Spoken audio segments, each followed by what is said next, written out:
একটা দেশকে সভ্য দেশ হতে হলে এই দেশটাকে দুর্নীতিমুক্ত হতে হয়।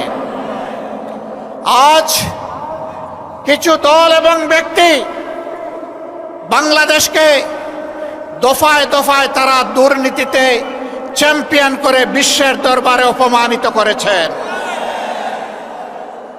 এদের সকলের অতীত রেকর্ড বাংলাদেশের জনগণের হাতে আছে।